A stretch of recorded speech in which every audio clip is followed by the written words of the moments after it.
کبھی مٹے گا نام امام اعظم کا، دشمن ہو جو حالات.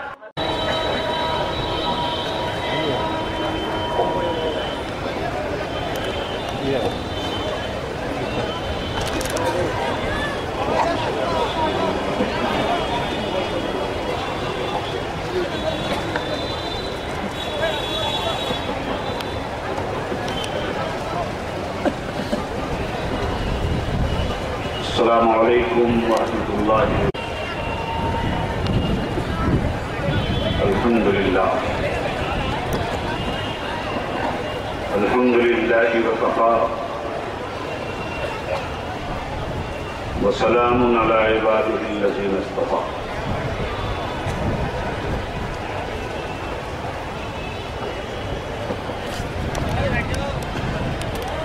والصلاة والسلام علی المصطفى وآلہ وصحبہ اجمعین.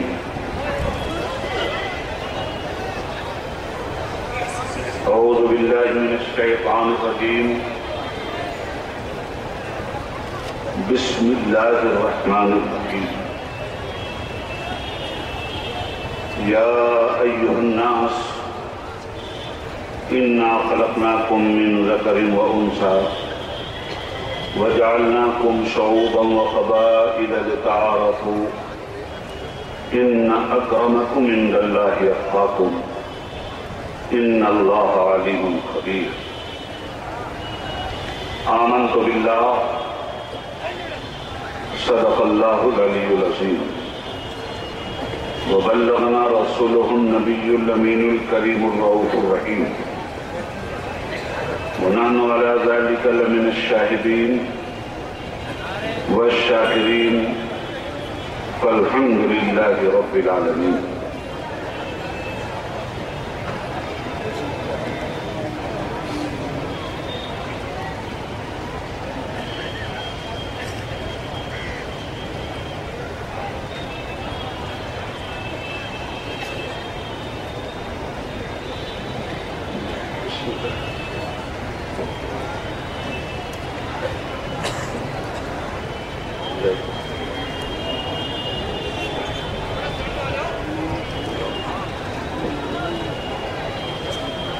صدر اجلاس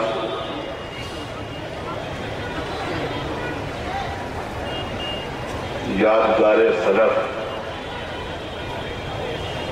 رہنمائے خلف حضرت علامہ الحاج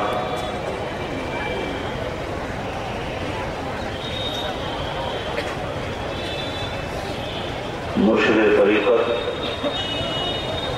سید ثقلین میاں صاحب دامت برکاتہم القدسیہ،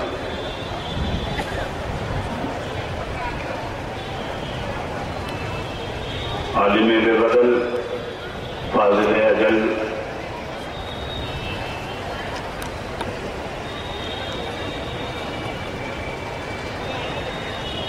شیخ الجامعہ نئی میاں مراد آباد حضرت مولانا محمد ایوب صاحب نعیمی دامت برکاتہم العالیہ، اس بابرکت اسٹیج پہ تشریف فرما محترم علماء کرام اور مراد آباد کی تاریخی سرزمین پر عظیم الشان عیدگاہ گراؤنڈ کے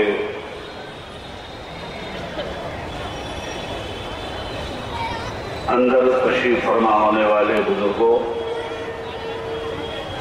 ہموں ساتھیوں، نوجوان دوستوں، اسلامی ماں اور بہنوں،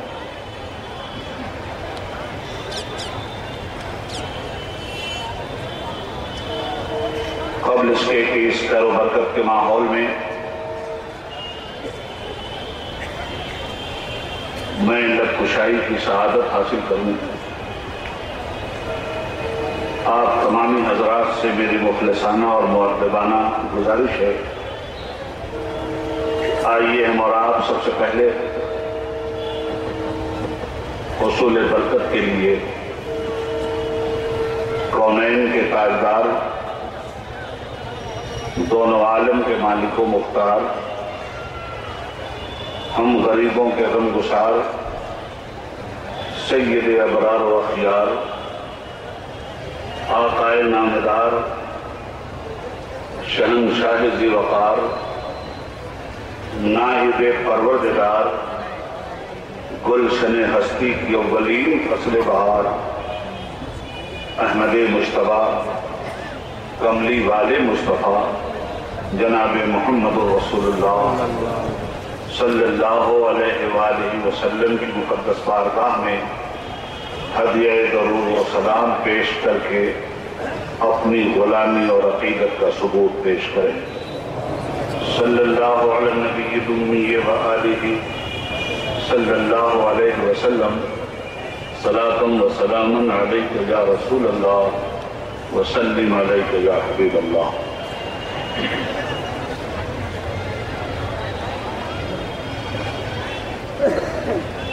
تمام تعریف پروردگار کے لیے ہے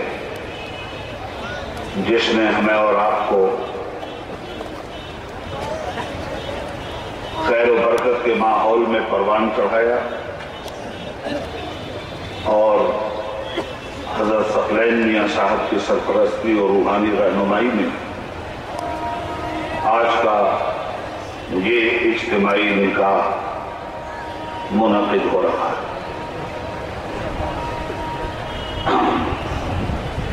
حضرات گرامی، انسانیت کی ہدایت کے لیے خدا کا نور تلاوت کی شکل میں قرآن مجید کے نام سے ہمیں عطا کیا گیا اور عمل کے اعتبار سے آمنہ کے لال جیسی نعمت اس انسانیت کو ودیعت فرمائی گئی۔ جو کچھ قرآن کریم نے کہا، رسول پاک صلی اللہ علیہ وآلہ وسلم نے قرآن کریم کے احکام و عقیدہ، عمل، کردار، اخلاق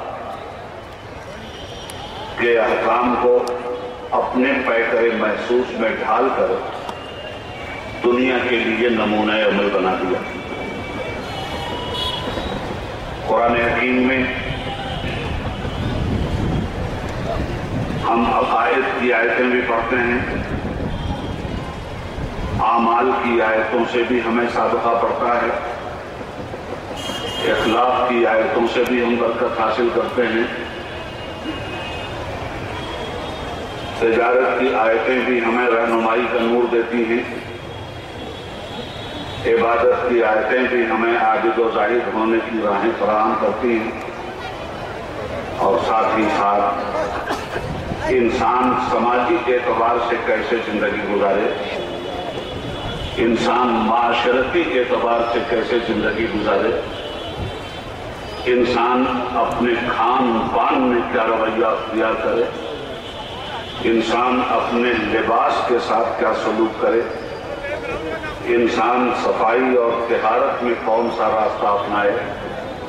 کوئی بھی ایسا ضابطۂ حیات نہیں ہے جو اسلام نے قرآن کے ذریعے انسانیت کو عطا نہ کیا ہو۔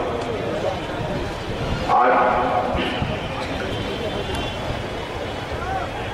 حضرت ثقلین شاہ اکیڈمی کے ذریعے یہ جو اجتماعی نکاح کی محفل منعقد ہو رہی ہے اور اس کی کفالت حضرت قبلہ کے نام سے موسوم اکیڈمی کرنے کا شرف بھی حاصل کر رہی ہے، میں تھوڑے سے وقت میں اس پر روشنی ڈالنا چاہتا ہوں۔ آج کی میری تقریر میرے تحریر سے بالکل الگ ہوگی، میری روایتوں سے بالکل الگ ہوگی، میری پہچان سے بالکل الگ ہوگی۔ آج کے اس جلسے میں ہمیں یہ معلوم کرنا ہے کہ جس طرح اسلام نے ہمارے عقیدے کی حفاظت فرمائی، ہمارے اعمال کی حفاظت فرمائی، ہمیں تجارت کا طریقہ عنایت فرمایا، اسی طرح اسلام نے ہمیں زندگی میں معاشرتی شعور کا شرف بھی بخشا۔ معاشرہ انسانوں کے میل جول سے بنتا ہے۔ جو باتیں کہنے جا رہا ہوں یہ عام جلسوں کی باتیں نہیں ہیں اور یہ عام تقریر بھی نہیں ہوگی، اس لیے میری گزارش ہوگی کہ میری باتوں کو کسی نعرے کی ضرورت نہیں ہے۔ اچھے طریقے سے اگر آپ سمجھ لیں گے تو ان بزرگوں کے قدموں کی برکت سے میرا آنا مجھے نعمت خداوندی سے مالا مال کر دے گا اور آپ بھی فیض و برکات کی سوغات یہاں سے لے کر جائیں گے۔ حضرات گرامی، اسلام جب اس دنیا میں آیا تو اس دنیا کی بد چلنی عام تھی۔ اس دنیا میں عورتوں کا کوئی رکھوالا نہیں تھا۔ اس دنیا میں عورتوں کی عزتیں اور عصمتیں لوٹی جاتی تھی، بے پردہ کر کے ان پر اشعار کہے جاتے تھے، زناکاری کے ذریعے ان کی زندگی کو اشعار کی زینت بنایا جاتا تھا۔ غرض یہ کہ وہ کوئی بے حیائی اور برائی نہیں تھی جو اسلام کی آمد سے پہلے انسانیت کا مقدر نہ بنی ہوئی ہو، مگر وہ بجلی کا کڑکا تھا یا سوتے ہاتھی، وہ بجلی کا کڑکا تھا یا سوتے ہاتھی، عرب کی زمین جس نے ساری ہلا دی۔ وہ نبیوں میں رحمت لقب پانے والا، مرادیں غریبوں کی بھر لانے والا، وہ اپنے پرائے کا غم کھانے والا، مصیبت میں غیروں کے کام آنے والا، اتر کر ہرا سے سوئے قوم آیا اور ایک نسخہ کیمیا ساتھ لایا۔ جہاں اسلام نے ہماری زندگی کے ہر گوشے میں رہنمائی فرمائی، وہی ایک بہت بڑا سبجیکٹ تھا معاشرتی نظام کا۔ ایک بہت بڑا عنوان تھا کہ انسان اگر دنیا میں ایک ساتھ رہتا ہے تو کیسے اسے جینا چاہیے، کیسے اسے میل محبت کا اظہار کرنا چاہیے، اور سب سے پہلے ہمیں اس بات پر غور کرنا ہے کہ یہ انسانوں کی آبادی آج جو مختلف قبیلوں میں بٹی ہوئی ہے، مختلف خاندانوں میں بٹی ہوئی ہے، مختلف جہت سے اس کا انٹروڈکشن اور تعارف ہو رہا ہے، ان انسانوں کی اصل حیثیت کیا ہے اور ان انسانوں کو کون سا کارہائے نمایاں انجام دینے کے لیے ان کو پیدا کرنے والا پروردگار حکم فرماتا ہے۔ میں نے اس ضمن میں جس آیت کریمہ کو پڑھنے کا شرف حاصل کیا ہے، میں اس کا مفہوم آپ کے حوالے کرتا ہوں۔ یا ایھا الناس انا خلقناکم من ذکر وانثی وجعلناکم شعوبا وقبائل لتعارفوا ان اکرمکم عند اللہ اتقاکم ان اللہ علیم خبیر۔ اے ایمان والو، اے انسانوں، ہم نے تمہیں ایک مرد ایک عورت سے پیدا کیا۔ یہ ساری دنیا جو پٹی ہوئی ہے کائنات میں، اس ساری کائنات کی جو تخلیقی فکر سامنے قرآن کی روشنی میں آ رہی ہے وہ یہ ہے کہ ساری دنیا کے انسانوں کی ماں ایک، ساری دنیا کے انسانوں کا باپ ایک۔ آدم علیہ السلام کائنات کے پہلے انسان ہیں۔ ہم انسانوں کی مقدس ماں حضرت حوا علیہ السلام انسانوں کی پہلی ماں ہے۔ آدم علیہ السلام کو جنت میں کرامت خلافت سے نوازا گیا۔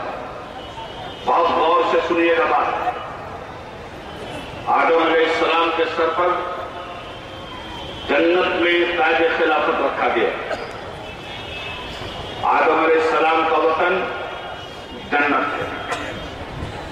جنت کی بود و باش میں وہ اپنا سفر حیات طے کر رہے تھے۔ جنت رب العالمین کی ایسی نعمت ہے جس نعمت کے اظہار کے لیے دنیا کے سارے لوگوں کی زبانیں یتیم العلمی والعقلی کا مظاہرہ کرتی ہیں۔ کوئی زبان ایسی نہیں ہے دنیا کے انسانوں کی جو جنت کی خوبیوں کا حق ادا کر دے۔ کائنات میں جتنے آرام و عشرت و عیش کے سامان ہیں، دنیا میں جتنے بھی آرام اور عیش کے تصورات کیے جا سکتے ہیں، ان تصورات کا ایک نیا پیسہ بھی جنت کے آرام سے مقابلے کی منزل میں نہیں آتا۔ اس جنت کا مالک جناب آدم علیہ السلام کو بنایا گیا، چین اور سکون کی زندگی عطا کی گئی۔ جنت نام ہے سکون کی جگہ کا، جنت نام ہے انتشار سے محفوظ رہنے والی جگہ کا، جنت نام ہے اختلاف سے محفوظ رہنے والی جگہ کا نام تھا، اور انسان کا وطن جنت ہے، آدم کا وطن جنت ہے۔ معلوم یہ ہوا کہ اپنے وطن میں رہ کر اختلاف کو اپنی لغت سے نکال دینا ضروری ہے۔ وطن میں رہنے کے بعد انتشار نہیں پیدا ہونا چاہیے، وطن میں رہنے کے بعد فساد نہیں پیدا ہونا چاہیے، وطن میں رہنے کے بعد جہالت کا تصور مٹ جانا چاہیے۔ وطن انسان کا اصلی وطن جنت ہے۔ جنت دائمی آرام اور راحت کا دوسرا نام ہے۔ جنت سکون کا مرکز ہے۔ اس سکون کے مرکز پر ہمارے اور آپ کے باپ کو جگہ عنایت فرمائی گئی۔ حکم ہوا آرام سے رہو۔ آدم علیہ السلام سکون سے رہ رہے تھے، مگر اس سکون میں بھی ایک ہیجان کا سمندر متلاطم ہوا۔ اس سکون میں بھی آدم علیہ السلام کے اندر بے چینی پیدا ہوئی۔ اس سکون میں بھی کہیں کوئی کمی جناب آدم علیہ السلام اپنے دل و دماغ میں محسوس کرنے لگے۔ ایک دن لبوں کا تبسم روٹھا، دل حسرت و ارمان کا مزار بنا۔ بارگاہ رب العالمین میں ملتجی ہوئے، مولا جنت کے وہی وحوش و طیور میرا دل نہ بہلا سکیں گے۔ جنت ابدی راحت کی جگہ ہے، مگر معلوم نہیں میرے دل میں ایک ایسی خلش کو پیدا ہو رہی ہے جو عدم اطمینان کا مظاہرہ کر رہی ہے۔ مجھے سب کچھ تو نے دیا ہے، سکون نہیں پھر بھی مل رہا ہے۔ اے میرے معبود، میں فرشتہ نہیں ہوں جو دھڑکتے ہوئے دل سے خالی ہے، میں فرشتہ نہیں ہوں جو آرزوؤں سے خالی ہو۔ تو نے مجھے انسان بنایا ہے، انسان آرزوؤں کا مرکز ہے، انسان کے پاس تمنا ہے، انسان کے پاس خواہش ہے۔ آنے والے دور میں میرا ایک بیٹا بولے گا، بہت نکلے میرے ارمان لیکن پھر بھی کم نکلے، ہزاروں خواہشیں ایسی کہ ہر خواہش پہ کم نکلے، میں کیا کروں؟ میرے دل میں اطمینان کی وہ منزل پیدا کر دے جہاں دھڑکتے ہوئے دل کو زندگی مل جائے، جہاں نگاہوں کو نظارہ مل جائے، جہاں لبوں کو لمس مل جائے، جہاں دماغ کو عرفان محبت کا مزہ چکھنے کی توفیق نصیب ہو جائے۔ پروردگار عالم نے سکون کے لیے جو چیز پیدا کی، جس سے آدم کے دل کو سکون ملا، جو آدم کے لیے قلب و راحت کا سامان بنی، اسی چیز کا نام ہے عورت، اسی چیز کا نام ہے ہوا۔ ان کی پسلی سے پروردگار عالم نے ایک خوبصورت سی مورت نکال دی، ایک خوبصورت صورت کری فرما دی۔ نہایت ہی حسین و جمیل عورت کا ورود ہوا، نہایت ہی حسین و جمیل پرشباب عنفوان شباب سے لبریز عورت نگار کے سامنے کھڑی کر دی گئی۔ آدم علیہ السلام کی نگاہوں کو بھی تسکین ملنے لگی، دل کا اطمینان بھی حاصل ہوا، رفاقت کا ماحول بھی پیدا ہو گیا۔ اب ایک سے دو ہو گئے۔ زندگی گزارنے کے لیے جنت ہی میں ایک اصولی رہنمائی کا قانون ہمیں ملا کہ وجود زن سے ہے تصویر کائنات میں رنگ۔ یہ ساری کائنات اپنی ہماتر خوبصورتی کے باوجود نامکمل ہے۔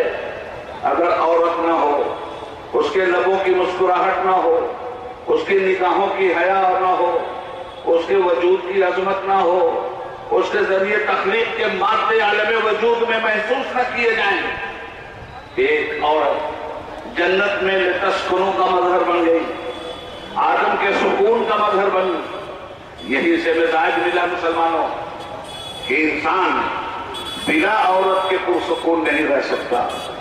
انسان کی زندگی میں عورت کا ہونا از بس لازمی ہے۔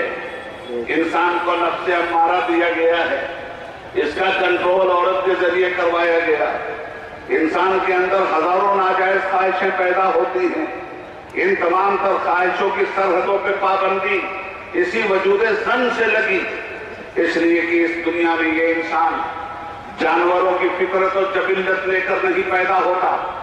جانور کے پاس نہ عقل ہوتی ہے، نہ علم ہوتا ہے، اس لیے جانور کو چرنے اور کھانے کے لیے اس کی اپنی فطرت پہ چھوڑ دیا گیا ہے۔ جو پسند آئے کھا لے، جو نہ پسند آئے چھوڑ دے۔ چرنے کے لیے اپنا سبزہ خود تلاش کر دے، چلنا اس کے لیے ضروری ہے۔ ایک جگہ بیٹھ کر کھانے کی تمنا جانور کرے گا تو مر جائے گا۔ جانور کو کھیت چاہیے، جانور کو سبزی چاہیے، جانور کو اپنی جگہ چاہیے، تو چل پھر کر کے وہ اپنی روزی تلاش کرتا ہے۔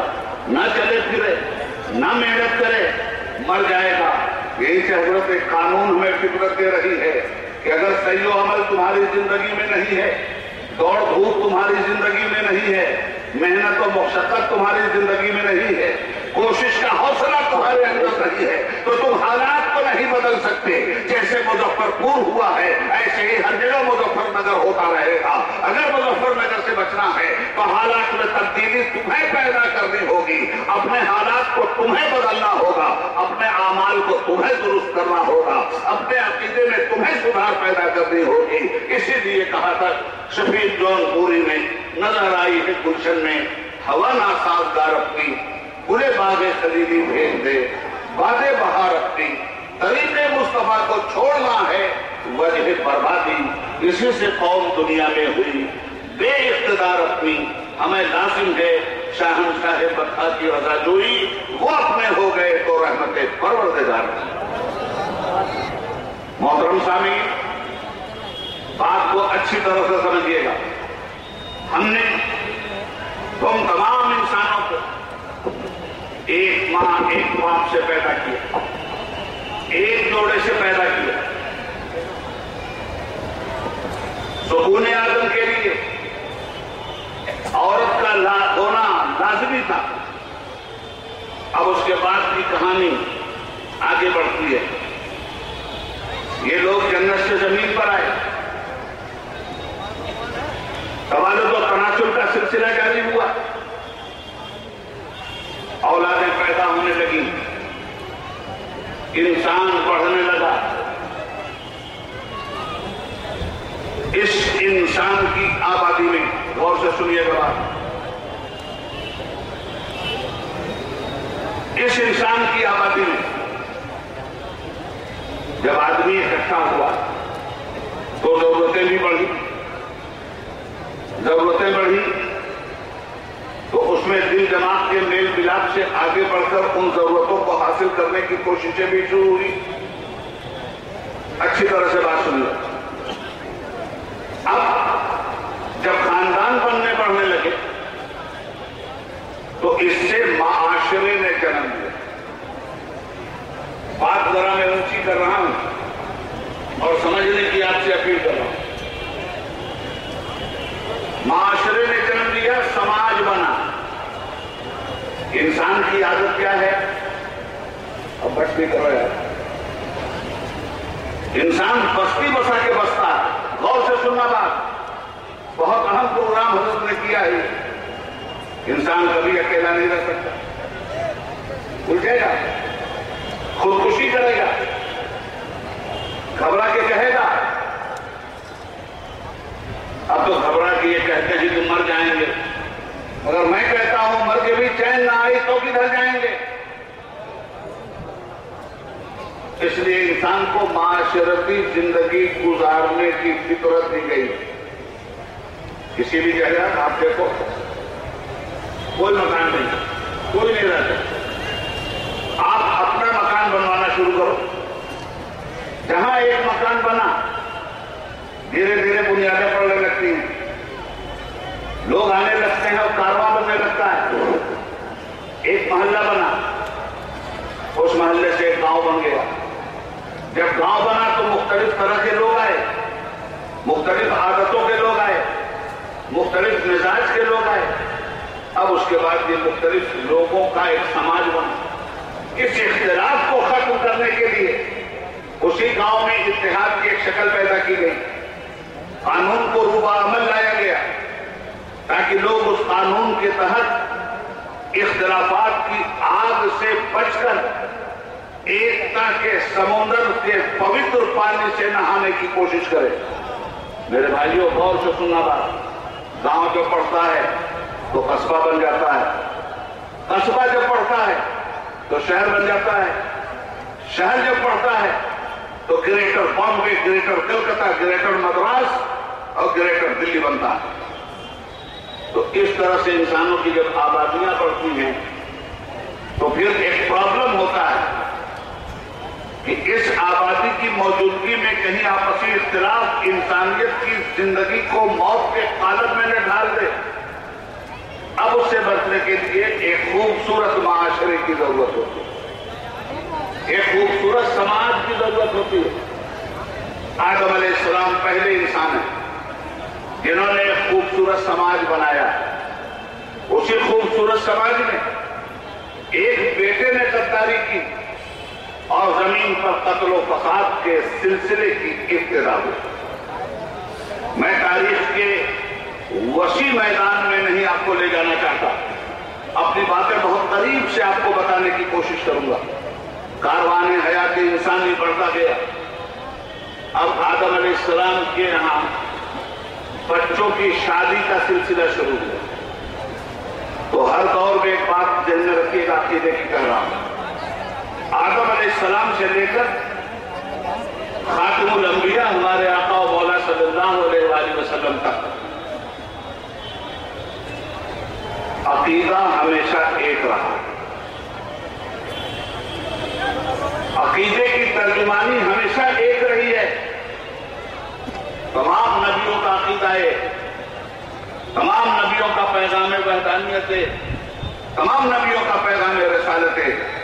ہاں شریعتیں جدا جدا رہی. جیسا سماج, اس سماج کے لیے ویسا قانون آیا. اور ایک بات اور قابل غور, جو نبی آیا جس سماج میں آیا اسی سماج سے اٹھایا گیا, انہی کی بولی بولتا ہوا آیا تاکہ اجنبیت نہ محسوس ہو, تاکہ سماج کو بنانے میں کوئی کمی نہ محسوس ہو.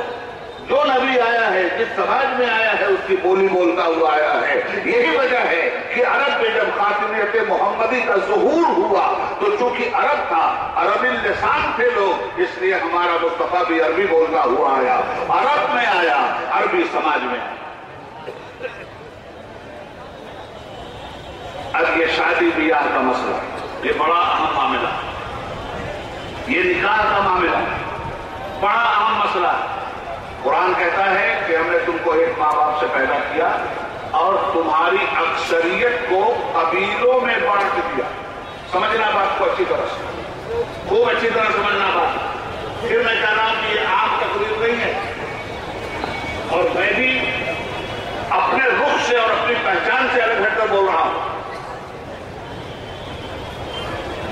اس تمام ماحول میں اب انسان کو بانٹا قبیلوں میں. آج قبیلوں میں ہم بٹے ہوئے ہیں کوئی شیخ ہے، کوئی سید ہے، کوئی انصاری ہے، کوئی منصوری ہے، تمام لوگ بٹے ہوئے، مگر یہ اس لیے نہیں بانٹا کہ ہم شیخ ہونے پہ فخر کریں، ہم پٹھان ہونے پہ فخر کریں، ہم انصاری ہونے پہ فخر کریں اور آپس میں ایک دوسرے کو ذات برادری کی بنیاد پہ ذلیل کریں۔ ہمیں اس لیے نہیں بانٹا گیا تھا، ہماری پہچان کے لیے ہمیں بانٹا گیا تھا اور ہمیں ٹارگیٹ ایک دیا گیا تھا، مشترکہ ٹارگیٹ 1 پوائنٹ پروگرام، ان اکرمکم عند اللہ اتقاکم، اللہ سے ڈرو سب مل کر، کسی کا حق نہ مارو، کسی کو ذلیل مت سمجھو، ذات برادری کی بنیاد پر کسی کو تانا مت دو، کسی کی برائی مت کرو، کسی کا حق نہ مارو۔ اگر تم ایسا کرتے ہو، ان اکرمکم عند اللہ اتقاکم بڑا وسیع مفہوم لیے ہوئے، اگر تم ایسا کرتے ہو تو اللہ کے نزدیک کوئی ذات برادری والا بڑائی کی سند نہیں لے سکتا، کتنی ہی بڑی ذات برادری والا ہو، ذات برادری کی بنیاد پر خدا کے ہاں فیصلہ نہیں ہوگا، خدا کے ہاں ایمان کی بنیاد پر فیصلہ ہوگا، خدا کے ہاں عمل کی بنیاد پر فیصلہ ہوگا۔ نعرہ تکبیر، نعرہ رسالت، فیضان غوث الورا، نعرہ تکبیر، سبحان اللہ۔ ہمیں بت فروشی کا حکم نہیں دیا ہے قرآن نے، ہمیں بت شکری کا حکم دیا ہے قرآن نے۔ اگر ذات برادری کی پوجا ہو رہی ہے تو تمہاری ذات برادری بھی بت ہے اور اس بت کو توڑنا ایک مسلمان ہونے کی حیثیت سے تمہارے لیے ضروری ہے۔ یوں تو مرزا بھی ہو، سید بھی ہو، افغان بھی ہو، تم سبھی کچھ ہو، بتاؤ کہ مسلمان بھی ہو۔ اس لیے ذات برادری کی بنیاد پر فخر و غرور کا جھنڈا گاڑنے والوں کو پروردگار تنبیہ کرتا ہے اس آیت میں، ان اکرمکم عند اللہ اتقاکم، تم میں بہتر وہ ہے جو اللہ سے ڈرتا ہو، اور جو اللہ سے ڈرتا ہے وہ ناانصافی نہیں کر سکتا، جو اللہ سے ڈرتا ہے وہ اللہ کی مخلوق کی بے عزتی نہیں کر سکتا، جو اللہ سے ڈرتا ہے وہ اللہ کے حقوق اور اللہ کے بندوں کے حقوق کی پامالی نہیں کر سکتا۔ یاد رکھنا، قرآن صرف جھوم جھوم کر تلاوت کرنے کے لیے نہیں آیا ہے، قرآن کی آیتیں عمل کرنے کے لیے آئی ہیں۔ اگر عمل نہیں کر رہے ہو تو فیضان قرآن سے تمہیں وہ حصہ نہیں مل سکتا جو حصہ قرآن تمہیں دینے کے لیے تیار ہے۔ ارے دینے والا تو دریا دینے کے لیے تیار ہے، تم ایک قطرے پہ چھومتے ہوئے نظر آ رہے ہو۔ کس کی آرزو آوارہ رکھتی ہے تجھے، راہ تو، راہی بھی تو، رہبر بھی تو، منزل بھی تو۔ اس لیے میرے حضرات اچھی طرح سے ذہن میں رکھیے گا، کنبا قبیلہ پہچان کے لیے ہے، فخر کرنے کے لیے نہیں، گھمنڈ کرنے کے لیے نہیں۔ بے شک سبحان اللہ۔ اور پھر اللہ کہتا ہے ان اللہ علیم خبیر، یاد رکھنا ایک ایک چیز کا تمہارے ارادوں نیت کا بھی علم رکھتا ہے تمہارا پروردگار، تمہاری ہر حرکت سے باخبر ہے۔ بڑی ہی تنبیہی آیت ہے یہ۔ اب معلوم یہ ہوا کہ جب ایک جگہ پیدا ہوئے بڑے، اپنے خاندان میں دیکھو، ایک ماں باپ سے اگر 10 بھائی ہیں، 10 بھائیوں کی شادی ہو گئی اور 5 بچے سبوں کے ہاں آئے، خاندان بڑھ گیا کہ نہیں بڑھ گیا؟ خاندان کے بڑھ جانے کے بعد جو سب سے زیادہ لازمی ذمہ داری انسان کی دور سے سننا، خاندان کے بڑھ جانے کے بعد جو سب سے بڑی لازمی ذمہ داری ایک انسان پر عائد ہوتی ہے وہ ہے معاشرے کا بناؤ، معاشرے کا سنار، خاندان ٹوٹنے نہ پائے، معاشرہ منتشر نہ ہونے پائے، رشتے کٹنے نہ پائیں۔ اللہ کے نبی صلی اللہ علیہ وآلہ وسلم نے ارشاد فرمایا کہ ایسے آدمی کو جنت کی خوشبو بھی نہیں ملے گی جو لوگوں کو جوڑنے کے بجائے کاٹنے کا کام کرتا ہے۔ رشتوں کو جوڑو، ہر حال میں ان رشتوں کو بچاؤ۔ اسی لیے نکاح میں آؤں گا بھی اس پر جو ذمہ داریاں ہم پر عائد ہیں۔ یہ جو طلاق بڑی آسانی سے 3 مرتبہ بول کے چھٹکارا حاصل کرتے ہو، یاد رکھنا تم اس دنیا میں خواہشات نفسانی کی بنیاد پر یا اپنے ظلم و جبر کی بنیاد پہ جو چھٹکارا حاصل کر سکتے ہو، مگر جہنم انتظار میں ہے، اور وہ دن جب آئے گا تو وہاں چھٹکارا حاصل نہیں کر پاؤ گے، کسی کی سفارش نہیں چلنے والی ہے، کوئی وہاں تمہارے لیے کھڑا ہونے والا نہیں ہے۔ اللہ کے نبی صلی اللہ علیہ وسلم نے جو معاشرتی زندگی کا ہمیں پہلو دیا ہے، میں اس پر بات کرنا چاہتا ہوں۔ معاشرہ، یہ معاشرہ کیسے بنتا ہے؟ ذمہ داری سب کو ملا کے چلنا، تب نہ گھر بنتا ہے۔ بیٹا گھر سے الگ ہو گیا اپنی بیوی کو لے کر، دوری پیدا ہو گئی گارجین سے، اب وہ معاشرتی اتحاد اتنا زیادہ مضبوط نہیں رہ سکتا جتنا زیادہ معاشرتی اتحاد ایک ساتھ رہنے میں تھا۔ آج کے زمانے میں آپ نظر ڈال دو، میں دلی رہتا ہوں، گھر گھر کے معاشرے سے واقف ہوں۔ شادی ہوئی، بیٹے بہو ایک جگہ چلے گئے، دھیرے پہلے تو ماں باپ سے روز ملتے رہے، اس کے بعد اب وقت کی کمی کا بہانہ سامنے آیا، وہ ماں باپ اور ان کے نظارے اور دیدار سے محرومی ہو رہی ہے بیٹے کو، جن کو دیکھنا قرآن کو دیکھنا ہے، جن کو دیکھنا کعبے کو دیکھنا ہے۔ جس طرح کعبے پر محبت کی نظر ڈالنے سے عبادت کا ثواب ملتا ہے، جس طرح قرآن پر نگاہ محبت ڈالنے سے عبادت کا ثواب ملتا ہے، ویسے ہی والدین کے چہرے پر محبت کی نگاہ ڈالنے سے اللہ کی رحمتوں کی بارش ہوتی ہے۔ تو سماج دھیرے دھیرے کٹتا جا رہا ہے، معاشرہ دھیرے دھیرے بگڑتا جا رہا ہے۔ اس معاشرے کو بگڑنے سے بچانے کے لیے اس عظیم الشان پیغام نکاح کے تصور سے ہمیں باندھا گیا۔ نکاح پاکیزہ زندگی دیتا ہے۔ اب نکاح میں کیا ہوتا ہے؟ معاشرہ بناتا ہے نکاح، کہیں کی اجنبی لڑکی، کہیں کا اجنبی لڑکا، دونوں اجنبی، نکاح کے ذریعے ایک نئے اسکول میں ان کا داخلہ ہوتا ہے، اور نیا اسکول اپنا ضابطہ چاہتا ہے۔ پرانے اسکول سے آ رہے ہو، پرانے اسکول کا ضابطہ نہیں چلے گا، نئے اسکول میں ایڈمیشن لیا ہے، اب نئے اسکول کا ضابطہ، نئے اسکول کا ضابطہ محبت چاہتا ہے، نئے اسکول کا ضابطہ انس چاہتا ہے، نئے اسکول کا ضابطہ تسکین چاہتا ہے۔ بیوی کس لیے ہے؟ تمہیں اس لیے عطا کی گئی تاکہ تم اس کے ذریعے سکون حاصل کر سکو۔ اب یہی سے ایک مزاج ملا، قرآن نے بھی تسکنوں کو کہا ہے، سکون حاصل کرنے کا ذریعہ ہے بیوی۔ اب بیوی گھر میں ہے، شوہر باہر کام کر رہا ہے، باہر کی جہنم سے جل کے گھر میں آیا، بیوی نے بھی کٹھور باتیں کرنی شروع کر دی، شکایت کا پلندہ لے کے بیٹھ گیا، تو باہر کی جہنم میں تو جھلستا ہوا آیا ہی تھا، باہر کی جہنم کی جھلستی ہوئی آگ سے گھر کی دہلیز میں قدم رکھنے کے بعد جو اس کو چھٹکارا ملا اور بیوی کے لعن و طعن کا اگر وہ شکار ہو گیا، تو اب یہ احساس کی موت مر رہا ہے۔ تو عورت اس لیے نہیں ہے کہ مرد کو احساس کی موت مارے، اور مرد اس لیے نہیں ہے کہ عورت کے احساسات پر ظلم و جبر کے کوڑے بسائے۔ تم دونوں ایک دوسرے سے سکون حاصل کرنے کے لیے پیدا کیے گئے ہو۔ نکاح سکون کا راستہ کھولتا ہے، نکاح محبت کا راستہ کھولتا ہے، نکاح لطافت کا راستہ کھولتا ہے، نکاح ذمہ داری کا راستہ کھولتا ہے، نکاح تمدن کا راستہ کھولتا ہے، نکاح شرافت کا راستہ کھولتا ہے، نکاح بغاوت سے بچاتا ہے، نکاح نفس امارہ کی سجاریزی سے بچاتا ہے، نکاح ایک پاکیزہ طہارت نام تصور کا دوسرا نام ہے۔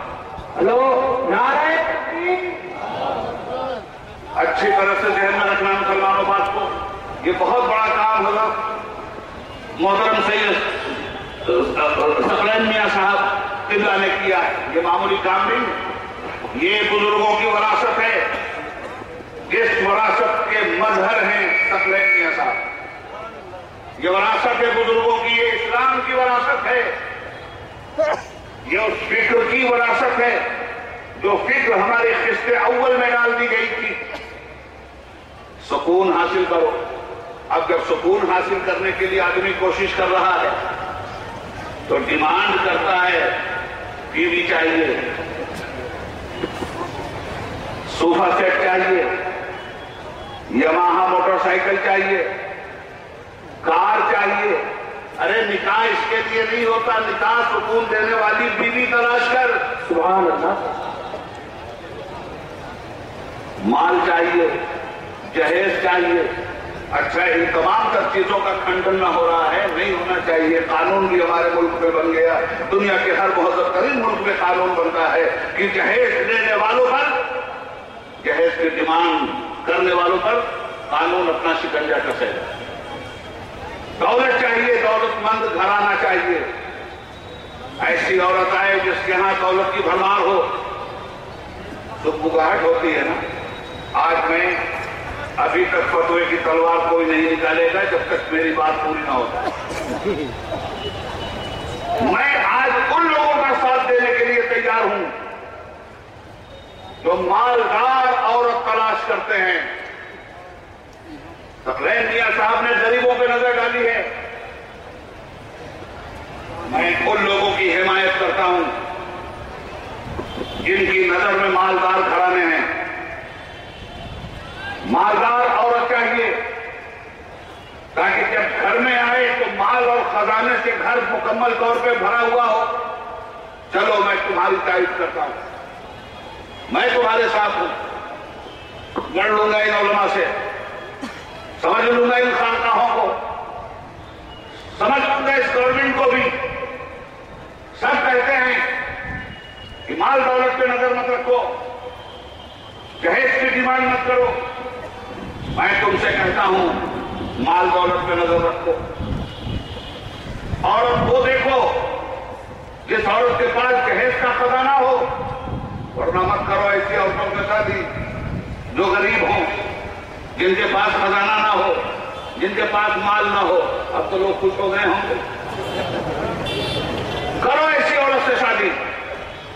تو سنو، مال کی ڈیفینیشن تم نہیں طے کرو گے، اللہ طے کرے گا، قرآن طے کرے گا، سبحان اللہ، سب طے کریں گے. میرے آقا نے بھی کہا ہے کہ مالدار عورت تلاش کرو. اور مالدار عورت کون ہے؟ کاغذ کے ٹکڑے جس کے پاس ہوں وہ مالدار عورت نہیں ہے. سونے کے سکے جس کے پاس ہوں وہ مالدار عورت نہیں ہے. پنج وقتہ نمازوں کا خزانہ جس کے پاس ہو وہ ہے مالدار عورت. رمضان کے روزے کی دولت جس کے پاس ہو وہ ہے مالدار عورت. بات بازی کی دولت جس عورت کے پاس ہو وہ ہے مالدار عورت. جس کی نگاہوں پہ حیاداری کے پردے شریعت کا حجاب پڑا ہوا ہو وہ ہے مالدار عورت. اس لیے شادی کے سلسلے میں اگر عورت تلاش کرنا ہے تو مالدار عورت، دین نے جو مال کی ڈیفینیشن بیان کی ہے اس عورت کو تلاش کرو. تلاش کرو اس عورت کو. تکبیر، نعرہ رسالت، نعرہ تکبیر.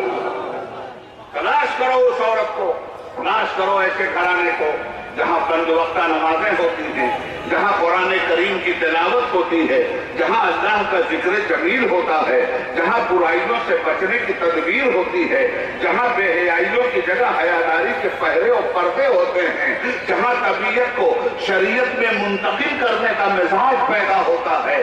ان گھرانوں میں اپنے بچوں کی شادی کرو، اپنی بچیوں کو دولت مند بنا دو. فقر و فاقہ سے غریبی کا اظہار نہیں ہوتا. سب سے زیادہ غریب وہ ہے جس کی پیشانی میں اللہ کی عظمت کے سجدے نہیں ہیں. سب سے زیادہ غریب وہ ہے جو رمضان المبارک کے روزوں کی نعمت سے محروم ہے. سب سے زیادہ غریب وہ ہے جو نیک باتیں کرنے سے دور ہے. سب سے زیادہ امیر وہ ہے جو متقی ہے، جو پرہیزگار ہے. میں تم سے کہتا ہوں اس دنیا میں کب تک گورے غریباں دیکھو، قبریں دیکھو، الہاکم التقا حتی زرتم المقابر. تمہاری غفلت اس کے بعد بھی نہیں گئی کہ تم روزانہ قبریں دیکھتے ہو. قبروں کو دیکھنے کے بعد بھی تمہاری غفلت نہیں گئی. الہاکم التکاثر حتی، بہتات کی طلب نے تمہیں غافل کر دیا ہے، کثرت مال کی طلب نے تمہیں غافل کر دیا ہے. اس لیے قبروں میں اگر ایئر کنڈیشن چاہتے ہو، حشر میں اگر ایئر کنڈیشن چاہتے ہو، نشر میں اگر ایئر کنڈیشن چاہتے ہو، پلسرات پر اگر آسودگی اور سکون چاہتے ہو تو یاد رکھو اس بات کو، یہ دولتیں اللہ نے دی ہیں، مرنے سے پہلے انہیں آگے پہنچا دو. نماز فرض مت چھوڑو، یہ نمازیں ثواب کی شکل میں دولت بن کر تمہارے آگے ہوں گی. قبر میں جب اژدہے آ رہے ہوں گے، ایک سائڈ سے ایک اژدہا آئے گا تو ایک نور کھڑا ہو جائے گا. خبردار ادھر سے مت آنا۔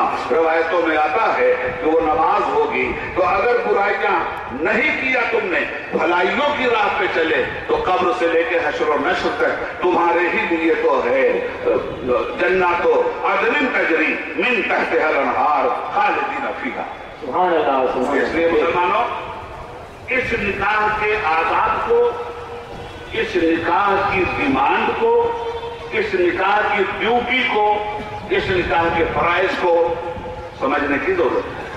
اسلام کیسا مذہب، کتنی سلامتی کے ساتھ خاندانوں کو باندھتا ہے۔ نکاح کے لیے قرآن کریم میں آیا ہے کہ پاک عورتیں پاک مردوں کے لیے، سبحان اللہ پاک مرد پاک عورتوں کے لیے، سبحان اللہ سبحان اللہ۔ بری عورتیں برے لوگوں کے لیے، برے لوگ بری عورتوں کے لیے۔ ایک صاحب تھے، انہوں نے کہا صاحب میری عورت ٹھیک نہیں۔ تھوڑے دن کے بعد مجھے پتا چلا کہ اس کے دوسروں کے بھی ناجائز تعلقات۔ تو بیوی نے کہا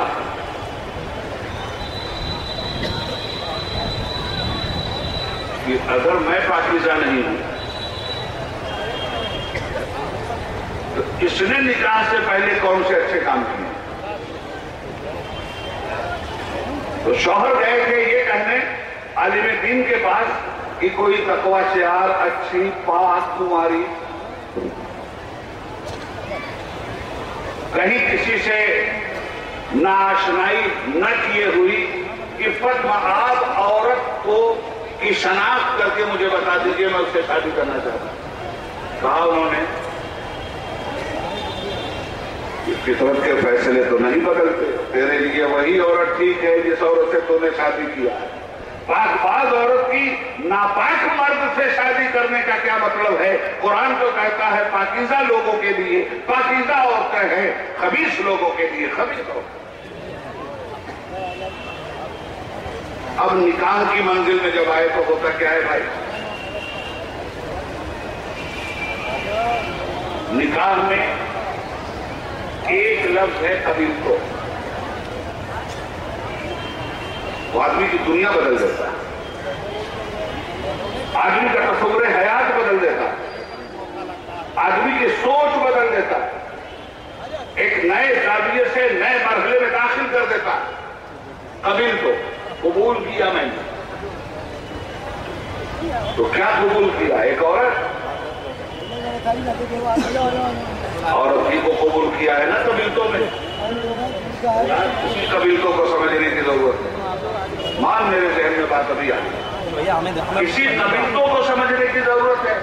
یہ صرف ایک لفظ نہیں ہے، یہ ذمہ داریوں کا پہاڑ ہے، یہ صرف ایک لفظ نہیں ہے، یہ ڈیوٹی کا دعویٰ اور اعلان ہے۔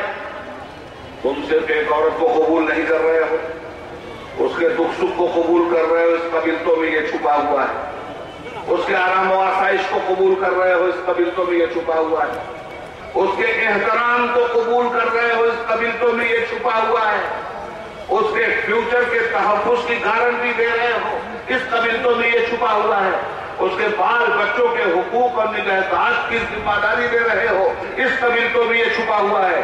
اس کے ماں باپ کے احترام کا دعویٰ کر رہے ہو، اس قبیلتوں میں یہ چھپا ہوا ہے۔ اس کے رشتہ داروں کے ساتھ رحم کرم دوستی اخلاص کے پیمانے کو بلند کرنے کی دعویداری کر رہے ہو، یہ سب کچھ اس قبیلتوں میں چھپا ہوا ہے۔ اس کا کھان پان رہن سہن مکان دکان تجارت ساری کی ساری چیزیں اسی قبیلتوں کے ماتحت آ جاتی ہیں۔ جہاں قبیلتوں آپ نے کہہ دیا آپ نے صرف ایک عورت کی ذمہ داری نہیں لی ہے، اس عورت کے خاندان کی بھی ذمہ داری لی ہے۔ عورت کی ذمہ داری یہ ہے کہ اس کی کفالت آپ کا حق ہے، اور اس عورت کے خاندان کی ذمہ داری لفظ قبیلتوں میں یہ ہے کہ جن ماں باپ کا وہ احترام کرتی ہے اس کے ماں باپ کو اس کے سامنے دکھی مت کرنا، جن بھائی بہنوں کا وہ احترام کرتی ہے ان بھائی بہنوں کو اس کے سامنے دکھی مت کرنا، رشتوں کا احترام کرنا تمہارے لیے ضروری ہے۔ یہ ہے لفظ قبیلتوں میں چھپے ہوئے وہ ذمہ دارانہ فرائض جن فرائض کو نکاح کے وقت سمجھنے کی اشد ترین ضرورت ہے۔ محترم سامعین، جب اصلاح عمل کا دور شروع ہوا، مدینہ کی دھرتی پر اسلامی گورنمنٹ کی باقاعدہ استھاپنا ہو گئی۔ رسول پاک صلی اللہ علیہ وآلہ وسلم کی قیادت میں اعمال بد کو اعمال خیر میں تبدیل کرنے کا جب عملی سلسلہ شروع ہوا تو یہ ساری کی ساری چیزیں عمل میں آئیں، اور نکاح کتنی سادگی سے ہوتا تھا۔ سیدہ فاطمہ سے کیا کوئی بڑی عورت اس دنیا میں ہے؟ سیدہ فاطمہ سے کیا کوئی دوسرا بھی واجب الاحترام ہے؟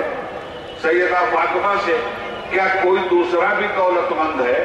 نبی کی بیٹی ہیں، ایک دولت تو یہ ہے، مگر پیدرم سلطان بود کی بنیاد پر ہی دولت مند نہیں ہے، وہ اپنی نمازوں کی بنیاد پہ بھی وہ دولت مند ہیں، اپنے سجدوں کی بنیاد پہ بھی وہ دولت مند ہے، صرف حسن حسین کی ماں ہونے کی بنیاد پہ وہ بلند نہیں ہے، خود فاطمہ اپنے وجود میں اتنی بلند ہے، اتنی بلند ہے کہ میرے اعلیٰ حضرت فاضل بریلوی رحمۃ اللہ علیہ فرماتے ہیں، جس کا چہرہ نے دیکھا مہو مہر میں اس ردائے سیادت پہ لاکھوں سلام، فاطمہ طیبہ زاہدہ طاہرہ جان احمد کی راحت پہ لاکھوں سلام، نعرہ تکبیر، نعرہ رسالت، علماء اہل سنت، نعرہ تکبیر، سبحان اللہ سبحان اللہ۔ نکاح جن لوگوں کا ہو رہا ہے وہ بھی خوب غور سے سنیں۔ حضرت نے جو اس پرفتن دور میں ملت اسلامیہ پہ احسان کیا ہے، ہم تو اسے احسان اس لیے سمجھ رہے ہیں کہ مردہ سنتوں کو زندہ کرنے والا ہمارا محسن ہے، وزاداریوں کو زندگی کی نمو دینے والا ہمارا محسن ہے، سبحان اللہ سبحان اللہ۔ طریق رسول پر اپنے مریدین کو چلانے کا عملی ثبوت دینے والا ہمارا محسن ہے، رسول پاک صلی اللہ علیہ وسلم کے بتائے ہوئے راستے پر انفاق کرنے والا ہمارا محسن ہے۔ ہیں تو بہت سارے لوگ، میں کسی پہ ٹیکا ٹپنی کرنے یہاں نہیں آیا ہوں، میرا دامن تو خود ہی گناہوں سے بھرا ہوا ہے، میں تو خود ہی اتنا عیب رکھتا ہوں کہ دوسرے کے عیب کو دیکھنے کی مجھے فرصت ہی نہیں ہے۔ آپ حضرات کی دعاؤں کا محتاج ہوں، میرے لیے دعا کریں، اللہ میرے سارے عیب ختم کر دے، سارے گناہوں سے میں توبہ کرتا ہوں، میرا معبود مجھے ان پانچ لوگوں کی راہ پہ چلائے جن کے لیے خود فرماتا ہے انعم اللہ علیہم من النبیین والصدیقین والشہداء والصالحین وحسن اولئک رفیقا۔ سبحان اللہ سبحان اللہ۔ میرے دوستو، میرے عزیزو، یاد رکھنا یہ بہت بڑا کام ہے۔ کسی یتیم کی شادی کروا دینا، کیا نہیں چاہتے ہو کہ کل میدان محشر میں رسول اللہ کا سایہ ملے؟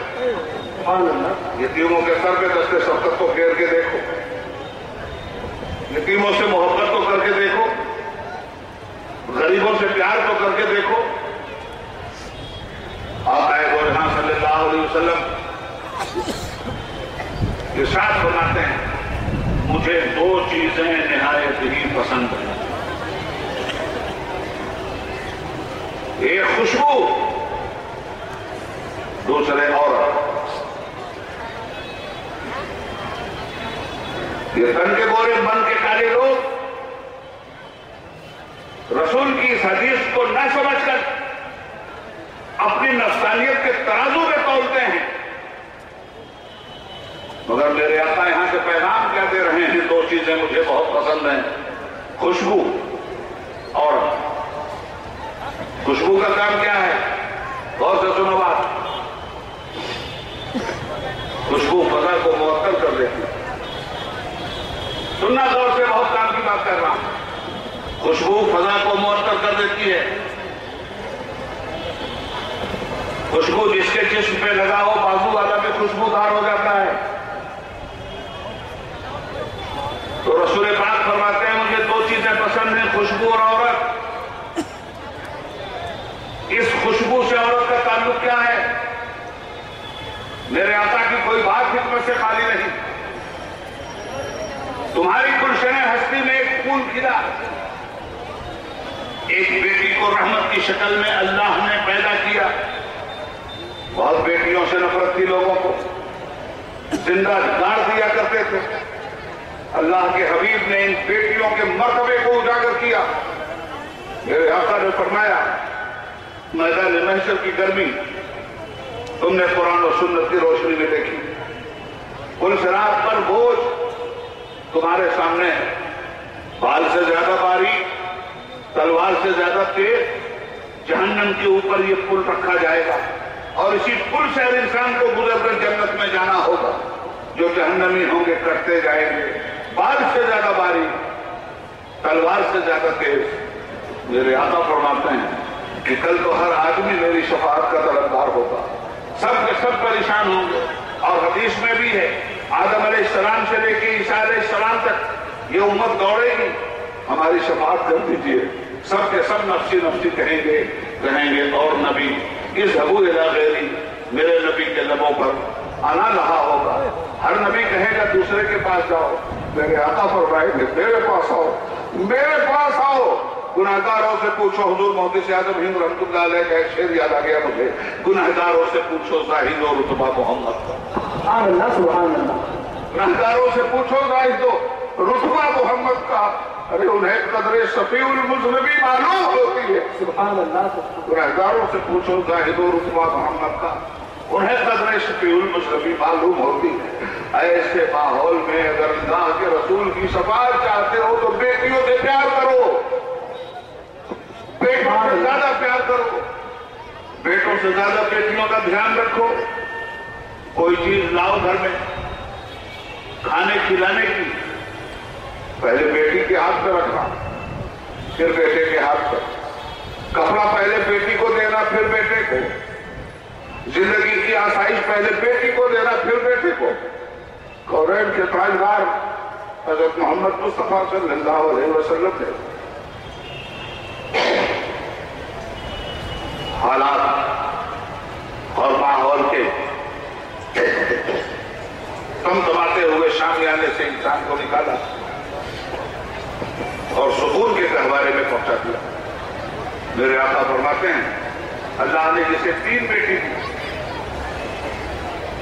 پال کر اس نے جوان کیا، بیٹیوں کا احترام کیا، ان کی ہر جائز خواہش کو پوری کیا اور ان بیٹیوں کا نکاح کرتا چلا گیا، ان کو ان کے گھر پہنچا دیا، ان کے سکون کا سامان کر دیا اس نے۔ ایسے امتی کو رسول پاک بشارت دیتے ہیں کل جب میدان محشر میں لوگ اپنے پسینوں میں ڈوب کر نفسی نفسی پکار رہے ہوں گے، ساری امت میری شفاعت تلاش کرنے کے لیے دوڑے گی اور میری شفاعت ایسے والدین کو تلاش کرے گی جنہوں نے اپنی بیٹیوں کے ساتھ یہ اچھا سلوک کیا۔ سبحان اللہ سبحان اللہ سبحان اللہ۔ مسلمانوں کی ماں سیدتنا عائشہ صدیقہ رضی اللہ تعالیٰ عنہا، یا رسول اللہ اگر کسی کے پاس 2 ہی بیٹی ہو تو اللہ کے حبیب نے فرمایا اس کے لیے بھی میری شفاعت کی کمری کھلی۔ فرمایا کسی کے پاس 1 ہی بیٹی ہو تو کہا اس کے لیے بھی میری رحمت کی چادر بہت وسیع ہے۔ عائشہ مجھے میرے رب نے رحمت للعالمین بنا کے بھیجا ہے، رحمت کی سونامی جب اٹھتی ہے تو زحمت کی ساری ادائیں کافور ہو کے رہ جاتی ہیں۔ نعرہ تکبیر، نعرہ رسالت، فیضان غوث اعظم۔ سبحان اللہ سبحان اللہ۔ بیٹیوں کے معاملے میں ہمیشہ نازک خیالی رکھنا، بیٹیوں کو بڑا احترام کرنا، اور جو اپنی بہنوں کے بھائی ہیں میری ان سے گزارش ہے اپنی بہنوں کی حفاظت کے لیے، اپنی بہنوں کی کامیابی کے لیے، اپنی بہنوں کی خوشیوں کے لیے اپنی ہر خوشی تج دینا ہو تو تج دینا۔ یہ نازک آدمی تمہارے گھر میں پھول کی طرح ایک بیٹی پیدا ہو کے کھلتی ہے، اس کی تربیت ماں باپ کو اس طرح سے کرنی ہے کہ حضور نے فرمایا خوشبو مجھے پسند ہے، بیٹی گھر سے جائے تو عقیدے کی خوشبو لے کے جائے، عمل کی خوشبو لے کے جائے، کردار کی خوشبو لے کے جائے، اخلاق کی خوشبو لے کے جائے، رحم و کرم کی خوشبو لے کے جائے، تعلیم کی خوشبو لے کے جائے۔ یہ ذمہ داری ہے ماں باپ کی، ہم لوگ اپنی ذمہ داریوں سے بہت غافل ہیں۔ ہماری انہیں ذمہ داریوں کا احساس کرانے کے لیے حضرت پیر طریقت ثقلین میاں صاحب، ان کی سادگی پر میں ہزاروں رانائیوں کو قربان کرتا ہوں۔ سبحان اللہ، سبحان اللہ۔ یہی راستہ دیا تھا اللہ کے رسول نے ہم کو۔ صحابہ کا عمل، تابعین کا عمل، تبع تابعین کا عمل، ان عورتوں کے ساتھ جو بچیاں غریب ہیں، یتیم ہیں، تلاش کرو یتیموں کو، محبت کرو یتیموں سے، خاموشی سے ان کی مدد کرو۔ میاں حضور جو کچھ کر رہے ہیں، یہ شاہ ثقلین اکیڈمی اپنے اسی کام کی بنیاد پر ایسے لوگوں کو جوڑ رہی ہے جو لوگ ان تصورات سے خالی تھے۔ ایک پیسے دو پیسے کی مدد سے بھی اگر آپ اس طرح کی اکیڈمی کے ساتھ جڑتے ہیں، آپ اللہ کی رحمت کے ساتھ جڑتے ہیں، آپ رسول اللہ کی خیر و برکت کے ساتھ جڑتے ہیں، آپ اولیاء کرام کی عظمت کے ساتھ جڑتے ہیں، آپ اسلام کے مشن کے ساتھ جڑتے ہیں، اسلام کے راہ حیات کے ساتھ جڑتے ہیں۔ یہی تو اسلام دینے آیا تھا، سلامتی اس کا نام ہے۔ ان عورتوں کو سلامتی کون دے گا جنہیں دولت کی وجہ سے آج پوچھا نہیں جا رہا ہے؟ جن بچیوں کو کون سنبھالے گا جن بچیوں کا آج کوئی ماوا اور ملجا بننے کے لیے تیار نہیں ہے؟ ہمارا آقا یتیموں کا ملجا تھا، ہمارا آقا بیواؤں کا ملجا تھا۔ ہمارے آقا کی سنت یہی ہے کہ خانقاہوں سے بیواؤں کی حفاظت کا تصور ابھرے، خانقاہوں سے بیماروں کی حفاظت کا تصور ابھرے۔ خانقاہیں ہوتی اسی لیے تھی، وہ جو دل صاف کرتی تھی، آدمی کو کردار کی دولت دیتی تھی۔ آج عجیب و غریب معاملہ ہے، پیر وہ ہوتا ہے جو دیتا ہے، پیر کو تم کیا دو گے؟ اخلاق کی دولت اس نے دیا ہے، چند سکوں اور چند پیسوں کے نذرانے سے اس کے اخلاق کی فطرت کو پامال کرنے اور اس پر اشک ندامت ڈالنے کی کوشش نہیں کرنی چاہیے۔ وہ دینے کے لیے پیدا ہوا ہے، لینے کے لیے نہیں پیدا ہوا ہے۔ اس لیے کہ سب سے بڑے پیر کے بارے میں قرآن کریم فرماتا ہے کہ میرا رسول تمہیں دے ہی تو رہا ہے اور دینے میں کوئی اجرت تو تم سے نہیں مانگ رہا ہے۔ میرا رسول وہ سب سے بڑا پیر ہے۔ اللہ کے حبیب کو جب پتھر مارے جا رہے تھے، اللہ کے حبیب کو جو گالیاں دی جا رہی تھی، اللہ کے حبیب کو جب تانے دیے جا رہے تھے، میرے آقا صداقت کی راہ پر کاذبوں کو بلا رہے تھے، میرے آقا مظلوموں کی حمایت کے لیے ظالموں کو آواز دے رہے تھے۔ اس وقت جب میرے رسول کو پتھر مارا جا رہا تھا تو اللہ کہہ رہا تھا، ارے دیوانوں، ارے پاگلوں، ارے اپنی عقل، علم اور اپنے وجود کے دشمنوں، اپنے مستقبل کے دشمنوں، کُلَّا سَلَكُمْ عَلَيْهِ أَجْرٌ إِلَّا مَوَدَّةً فِي الْقُرْبَى۔ کیا مانگ رہا ہے میرا رسول؟ میرا رسول تو تم سے اپنے کام کی کوئی اجرت نہیں مانگتا، ہاں ہو سکے تو اس کی آل اولاد سے محبت کرنا۔ اگر یہ کیوں کہا تھا کہ آل اولاد سے محبت کرنا، اس میں بھی وہ خیر کا پہلو ہے، اس کی آل اولاد بھٹکے گی نہیں۔ جب تمہارا دین کربلا میں برباد کیا جائے گا تو اسی کی آل اولاد کھڑی ہو کر تمہارے دین کی کشتی کی ناخدا بنے گی۔ اس لیے اس کے ساتھ رہنا، اس لیے اس سے محبت کرنا۔ یہ کرنا چاہتا ہوں حضرات، سرکار نے اس طرح سے غریبوں کو سنبھالا تھا۔ سب سے بڑا کام ہے غریبوں کے منہ میں دانا ڈالنا، سب سے بڑا کام ہے یتیموں کی رکھوالی کرنا، سب سے بڑا کام ہے۔ یہ سارے وہ کام ہیں جو اللہ کو اتنے پسند ہیں، اتنے پسند ہیں کہ معلوم نہیں آپ کی کون سی نیکی رحمت الہی کے سمندر میں سونامی پیدا کر دے، اور وہ سونامی جب اٹھے تو آپ کی زندگی کی ساری بدعمالیوں اور تباہیوں کی جتنی بھی خراب چیزیں ہیں انہیں ملیا میٹ کر کے راستے سے ہٹا دے۔ اس لیے مسلمانوں، وقت بہت ہو گیا ہے، یہ چند ضروری باتیں مجھے آپ سے کرنی تھی، اور میں حضرت کا خصوصی طور پہ شکر گزار ہوں کہ حضرت نے مجھے اس پروگرام میں، حالانکہ بہت مصروفیت ہے میری، بہت دور سے آیا ہوں، ابھی فوراً مجھے بہت دور جانا ہے، مگر میری خوش نصیبی ہے کہ آپ کے ساتھ اس طرح کی دینی اور ضروری باتیں کرنے کی مجھے سعادت حاصل ہو رہی ہے۔ یہ اتنا بڑا مجمع ہے، اللہ کرے سب توفیق مل جائے نیک باتوں پر عمل کرنے کی۔ یاد رکھنا، دو کام اور اپنے ذمہ رکھ لینا، نمازی کبھی مت چھوڑنا 5 وقت، اور قرآن کی تلاوت کبھی مت چھوڑو۔ جب تم نماز پڑھتے ہو تو تم اللہ سے بات کرتے ہو، اور جب تم قرآن پڑھتے ہو تو اللہ تم سے بات کرتا ہے۔ دونوں موقع تمہیں مل رہا ہے۔ تم اللہ سے بات کرتے ہو جب نماز پڑھتے ہو، اللہ تم سے بات کرتا ہے جب تم قرآن پڑھتے ہو۔ قریب ہو جاؤ قرآن سے، قریب ہو جاؤ ایسی شخصیتوں سے جو قرآن کریم کے احکامات پر عمل کرنے کے میاں ہمارے بزرگوں کا تو طریقہ یہی تھا، جنگل جنگل جاتے تھے، گاؤں گاؤں میں جاتے تھے۔ حضرت ثقلین میاں صاحب کی زندگی ہماری نگاہ کے سامنے ہے۔ میں نے اسی لیے انہیں وارث خلف کہا، وارث سلف کہا اور فخر خلف کہا۔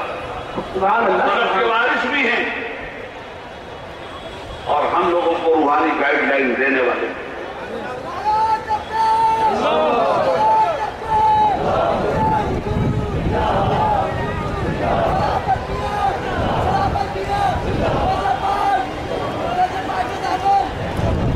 کھانا کھلاؤ، بھوکوں کو کھانا کھلاؤ، مسافروں کو کھانا کھلاؤ۔ ثقلین میاں صاحب اللہ کے کرم سے یہ سب کر رہے ہیں۔ سبحان اللہ۔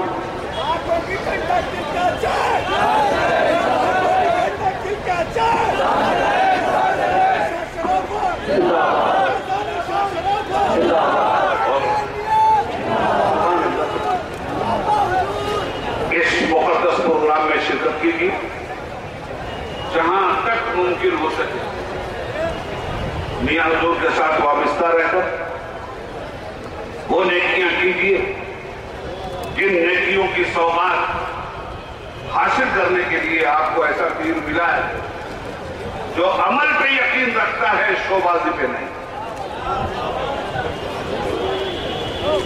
جو اپنے کپڑوں کے ذریعے اپنی وجاہت نہیں دکھاتا۔ کپڑے پہن کے تو لوگ گلے گلزار شریعت بن جاتے ہیں، اعمال کے کپڑے پہنو تک گلے گلزار شریعت۔ سبحان اللہ، سبحان اللہ، سبحان اللہ۔ اس لیے حضرات میرے چند بول ہیں، اس میں بھی آپ حضرات کو گواہ بنا کر اپنے رب کے حضور عرض کرتا ہوں کہ میرے معبود، جہاں تک مجھ سے ممکن ہو سکا تیرے بندوں کی خلوص سے میں نے خدمت کی ہے۔ اگر اس میں مجھ سے کوئی شرعی غلطی ہوئی ہو تو کسی مولوی ملا کے ڈر سے نہیں، صرف اللہ کے ڈر سے۔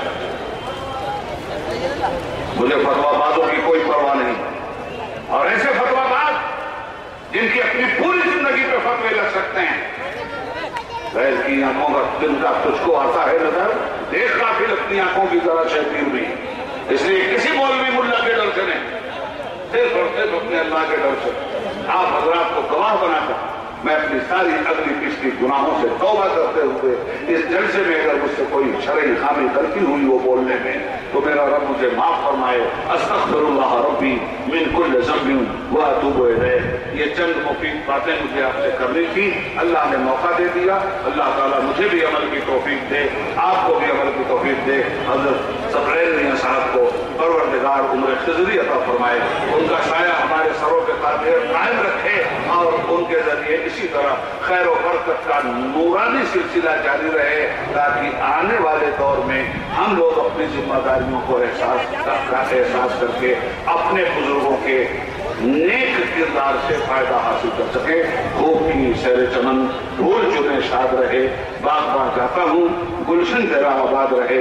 والسلام علی من اتبع الہدی۔ خدا حافظ، السلام علیکم ورحمۃ اللہ وبرکاتہ۔